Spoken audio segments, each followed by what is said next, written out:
Hello student, एके free online classes में आपका स्वागत है। तो आज हम प्रश्नावली 5.1 के प्रश्न संख्या 1 के 4 नंबर को हल करने के लिए सीखेंगे। तो चलिए एक बार प्रश्न को पढ़ लेते हैं। प्रश्न क्या कहता है, देखिए आपका प्रश्न कह रहा है खाते में प्रत्येक वर्ष का मिश्रधन जबकि 10,000 रुपये की राशि 8% वार्षिक दर से चक्रवृद्धि ब्याज पर जमा की जाती है। चलिए हम समझ लेते हैं मिश्रधन क्या होता है और इसके बाद जो राशि है ये क्या होता है। देखिए अगर आप किसी से ब्याज में रुपया लेते हैं, कर्ज लेते हैं, तो जो रुपया आप लेते हैं जितना उसको हम लोग मूलधन कहते हैं, जो कि 10,000 रुपया लिया गया है। और दर जो है 8% वार्षिक दर है और चक्रवृद्धि ब्याज चल रहा है। तो ब्याज को जोड़ करके जो पैसा ब्याज और मूलधन दोनों साथ में जो दिया जाता है उसको हम लोग क्या कहते हैं, मिश्रधन कहते हैं। तो चलिए इसको हमें चेक करके बताना है कि ये जो आएगा आपको एपी में आएगा या नहीं आएगा। तो इसके लिए हम क्या करते हैं, सबसे पहले आपका कितना रुपया लिया गया है, 10,000 रुपया की राशि। तो आप लिख लीजिए जो रुपया लेते हैं उसको हम लोग कहते हैं मूलधन। जो रुपया लेते हैं उसको हम लोग कहते हैं मूलधन। तो मूलधन आपका हो गया कितना, 10,000 रुपया। 10,000 रुपया मूलधन है। और इसके बाद आपका दर जो है, दर है आपका 8%, मतलब 8% है। तो इसमें कह रहा है कि बताइए ये एपी में है या नहीं है। तो आप पहले जो भी पैसा लिए 10,000 8% के दर से 1 वर्ष रखिएगा 10,000 को, तो कितना हो जाएगा, इसमें ब्याज जुड़ जाएगा 1 वर्ष में। तो ब्याज जुटेगा, जितना पैसा होगा वो 1 वर्ष में आपको देना पड़ेगा। फिर इसके बाद 1 वर्ष में जितना पैसा हुआ 1 वर्ष में आप नहीं दे पाते, दूसरी वर्ष के लिए आपको क्या करना पड़ेगा, फिर वही जो पैसा आपका मूलधन जो आपका मिश्रधन आया था वो क्या हो जाएगा, आपका मूलधन हो जाएगा। फिर अगले वर्ष के लिए वो देना पड़ेगा। तो इसके लिए हम क्या करते हैं, तो पहली वर्ष आप जब 10,000 रुपया लिए तो इसको हम क्या करते हैं, पहले 1 वर्ष के लिए, 1 वर्ष के लिए जब 10,000 रुपया को रखते हैं, 1 वर्ष के लिए रखते हैं, तब इसे मिश्रधन कितना देना पड़ेगा ब्याज को लगा करके। तो 1 वर्ष के लिए जब रखेंगे तो आपको समय कितना हो जाएगा, समय हो जाएगा आपको 1 वर्ष। दर तो वही रहेगा, मूलधन भी वही रहेगा। तो आप 1 वर्ष रखते हैं तो आपको मिश्रधन कितना हो जाएगा। तो 1 वर्ष के लिए मिश्रधन निकालिए, तो मिश्रधन मतलब ब्याज को जोड़ करके, जितना पैसा आप लेते हैं उसमें जब ब्याज को जोड़ देते हैं तो क्या कहलाता है, आपको मिश्रधन कहलाता है। तो मिश्रधन के बराबर जो एक सूत्र होता है इसको आपको याद रखना पड़ेगा। मिश्रधन बराबर होता है मूलधन इंटू 1 प्लस दर बटे 100, और पावर में क्या होता है, समय होता है। बस इस सूत्र को आप याद रखिए और आपका मिश्रधन निकल जाएगा। तो आप देख सकते हैं यहाँ पे मूलधन आपका कितना है, 10,000 रुपया आप लिए हैं कर्ज के रूप में। 10,000 रुपया लिया गया है और 10,000 रुपया लिया है, और दर कितना है, 1 प्लस दर कितना है, 8% है। तो यहाँ पे क्या लिखेंगे, दर की जगह पे 8 बटे 100, ये सूत्र का है। और समय जो है आपको क्या है, पावर के रूप में है। तो समय आप पहली वर्ष के लिए रख रहे हैं तो पहला वर्ष के लिए कितना हो जाएगा, समय 1 हो जाएगा। तो आप निकालिए 10,000 और इसके बाद इसके बट्टे में कुछ नहीं तो 1 है, तो 1 और 100 का लघुत्तम कितना हो जाएगा, 100। 1 को कितना बार पड़ेगा, 100 होगा, 100 बार। 100 को 1 से गुना कीजिए तो कितना हो जाएगा, 100। प्लस का चिन्ह है तो प्लस, 100 में 100 से भागा दीजिए तो कितना हो जाएगा आपको 1। 1 को जब आप 8 से गुना कीजिएगा तो कितना हो जाएगा, 8 हो जाएगा। और समय कितना है, पावर ग्रुप में 1 है, तो 1 का कोई वैल्यू नहीं होता है तो आपको नहीं लिखना है। इसके बाद आप देख सकते हैं 10,000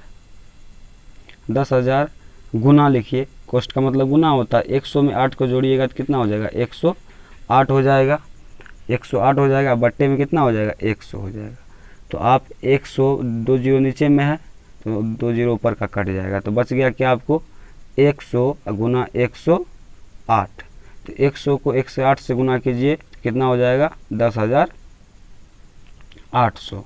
इतना रुपया आपको 1 वर्ष के लिए जब 10,000 को रखते हैं तो 1 वर्ष में आपका मिश्रधन कितना हो जाता है, 10,800।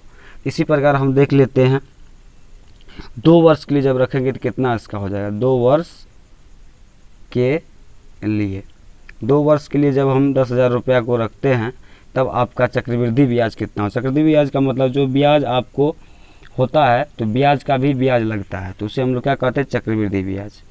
तो 2 वर्ष के लिए रखते हैं तो आपका समय कितना हो जाता है, समय 2 वर्ष होता है। समय कितना, 2 वर्ष। और आपका दर भी 8% रहेगा और मूलधन भी वही रहेगा। तब 2 वर्ष के लिए आप मिश्रधन निकालिए, 2 वर्ष में आपको कितना देना पड़ेगा ब्याज को लगा के 10,000 का। तो मिश्रधन के बराबर वही सूत्र आपको मालूम रहना चाहिए, मूलधन इंटू 1 प्लस दर बटे 100, दर बटे 100। और समय क्या होता है आपको, घात के रूप में होता है। इसके हिसाब से जब हम देखेंगे तो आपको क्या हो रहा है, देखिए मूलधन आपका कितना है, 10,000 रुपया है। तो 1 प्लस दर 8% है, आपको मालूम है, और बट्टे 100 ये सूत्र का है। और समय आपको कितना, 2 वर्ष के लिए रख रहे हैं, 2 वर्ष का निकालना है, तो समय आप कितना दीजिएगा, 2 दे दीजिएगा। तो इसके बाद आप क्या कीजिएगा, 10,000 और इसका भिन्न का जोड़ निकालिए, 1 और 100 का भिन्न का एलसीएम कितना हो जाएगा, 100। तो 1 को कितना बार पड़ेगा, 100 होगा, तो 100 बार 100 को 1 से गुना कीजिए, 100 और प्लस कितना हो जाएगा, 8। 100 को 1 से भागा दिए, 1 को 8 से गुना कीजिए तो 8।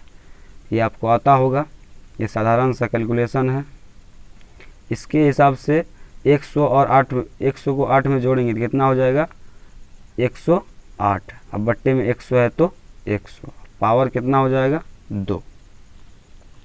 जब इसको हम चेक करते हैं आगे देखिए, आगे के लिए हम क्या करेंगे, तो यहाँ पे आपको 10,000 है, 10,000 है यहाँ पे।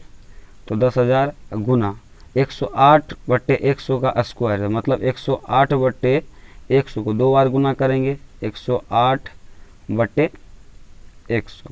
तो 2 जीरो से ये 2 जीरो गया, ये 2 जीरो से ये 2 जीरो गया, तो आपका बच गया कितना, 108 गुना 108। 108 को 108 से गुना करते हैं तो आपको आता है 11,664। आप इसको और इसको गुना कीजिए, 108 गुना 108 को, तो आपको हो जाएगा 11,664। तो आप देख सकते हैं कि इस प्रकार से जब आप 10,000 रुपया लिए, कितना लिए थे, पहली बार 10,000 रुपया लिए, और इसको 1 साल रखे तो आपको ब्याज लगा के आपको 10,800 देना पड़ा। जब इसी को आप 2 साल रखे तो आपको कितना देना पड़ा, 11,664। तो इस प्रकार हम 3 वर्ष के लिए रखेंगे तो आगे और बढ़ेगा, 4 वर्ष के लिए रखेंगे तो आगे और बढ़ेगा। इसी प्रकार से जब इस पे आप विचार करते हैं तो संख्या का एक श्रृंखला बन रहा है। क्या बन रहा है आपका, संख्या का श्रृंखला बन रहा है। श्रृंखला के रूप में श्रृंखला जो बन रहा है, क्या बन रहा है, पहली वर्ष आप जब लिए थे कितना लिए थे, 10,000 लिए थे, कितना लिए थे, 10,000। इसके बाद 1 वर्ष के लिए रखे तो ब्याज लगा के यानी मिश्रधन आपको कितना हो गया, 10,800 हो गया था। इसी प्रकार आप जब 2 वर्ष के लिए रखे तो कितना हो गया था, 11,664 रुपया हो गया था। तो देख रहे 10,000 था, 10,800 हुआ, 11,664 हुआ। इस प्रकार आप जितना वर्ष के लिए रखते हैं तो आपका रुपया बढ़ते जाता है। तो अब इसको चेक करेंगे कि ये एपी में है या नहीं है। तो आप जान सकते हैं जो पहला पद होता है उसको आप क्या मानते हैं, A1 मानते हैं। A1 आपका कितना हो गया, 10,000। जो दूसरा पद होता है इसको क्या मानते हैं, A2 मानते हैं, तो 10,800। A3 हो जाएगा आपको 11,664, 11,664 A3 हो जाएगा। तो पहले के लिए आप D1 निकालिए। D1 के लिए आपको पहले बताया गया था कि D1 निकालने के लिए हम क्या करते हैं, A2 में से A1 को घटा देते हैं। तो A2 आपका कितना है, 10,800 है। 10,800 में से आप क्या कीजिएगा, 10,000 को घटा दीजिएगा। 10,800 में 10,000 को घटा देंगे तो कितना हो जाएगा, आपको 800 रुपया बचेगा। तो D1 आपका निकला 800। और D2 भी निकालिएगा। D2 भी तो 800 निकलता है, तो समझ लेंगे ये जो निकलेगा आपको क्या होगा, AP में। अगर D2 सेम नहीं निकला तो ये AP में नहीं होगा। तो आप निकालिए। D2 निकालने के लिए आपको बताए थे A3 माइनस A2 होता है। तो A3 आपका कितना आया है यहाँ पे, 11,664, 11,664 आया है। इनमें से आप क्या कीजिएगा, A2 को घटा दीजिए। A2 आपका कितना यहाँ पर आप लिखे हैं, 10,800, 10,800 लिखे। इसमें घटाइए, घटाने के बाद 4 में 0 जाएगा तो 0, 6 में 0 जाएगा तो 0। इसके बाद आप देख सकते हैं 6 में से 8 नहीं जाएगा, 1 से पैसा लेंगे तो 16, 16 में से 8 जाएगा तो 8। और यहाँ पर बच गया 0, 0 में 0 जाएगा तो 0, 1 में जाएगा 0, मतलब ये भी आपको क्या आ रहा है, और सॉरी 4 में 0 जाएगा तो 4 बच जाएगा, 4 में से 0 जाएगा तो 4 बच जाएगा, इसके बाद 6 में से 0 जाएगा तो 6 बच जाएगा, और इसके बाद 6 में से 8 नहीं जाएगा, एक से बचा लीजिएगा 16, 16 में से 8 जाएगा तो 8, ये आ गया आपको 864। इस प्रकार आप देख सकते हैं यहाँ पे 0 बचे, 0 में 0 जाएगा तो 0, और 1 में से 1 जाएगा तो 0, मतलब 11,664 में से 10,800 घटाते हैं तो कितना आता है 864। 864 जो आया है आपको, 864 जो आया है तो D1 आया है आपको 800 और D2 आया है 864। तो आपको इस हिसाब से देखते हैं तो D1 जो है आपको बराबर नहीं हो रहा है D2 के, क्योंकि D1 का मान आपको 800 आ रहा है और D2 का मान आपको कितना आ रहा है 864 आ रहा है। तो जब D1 बराबर नहीं होता D2 का तो जो भी श्रृंखला वो AP में नहीं होता है, तो इसीलिए हम लिख सकते हैं, इसीलिए यह AP में नहीं है।